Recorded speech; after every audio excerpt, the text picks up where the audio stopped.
ইন্দোনেশিয়ায় ফেরিতে ভয়াবহ আগুন, প্রাণ বাঁচাতে সমুদ্রে ঝাঁপ যাত্রীদের। রবিবার ইন্দোনেশিয়ার উত্তর সুলাওসির উপকূলে একটি যাত্রীবাহী ফেরিতে ভয়াবহ অগ্নিকাণ্ডের ঘটনা ঘটে।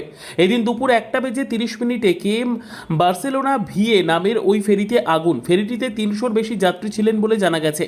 ঘটনার সময়ের ভয়াবহ ভিডিও ফুটেজে দেখা গেছে আতঙ্কিত যাত্রীরা আগুনের কবল থেকে রক্ষা পেতে সমুদ্রে ঝাঁপিয়ে পড়ছেন। অনেক যাত্রীকে শিশুদের সঙ্গে নিয়ে লাইফ জ্যাকেট পরে জলে লাফ দিতে দেখা গেছে। ফেরির ডেকে ভিড়ের মধ্যে কর্মীরা যাত্রীদের লাইফ জ্যাকেট পরাতে সাহায্য করছেন, এমন দৃশ্য ধরা পড়েছে ভিডিওতে। দুর্ঘটনার পর উদ্ধার অভিযানে নামে মানাডো অনুসন্ধান ও উদ্ধার বিভাগ।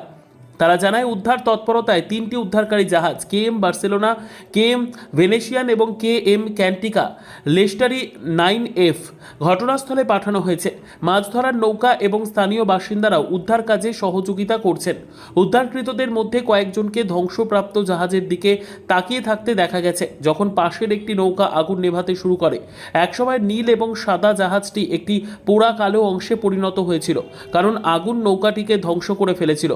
জরুরি পরিষেবা সংস্থাগুলো সব যাত্রীর তালিকা মিলিয়ে নিশ্চিত হওয়ার কাজ করছে।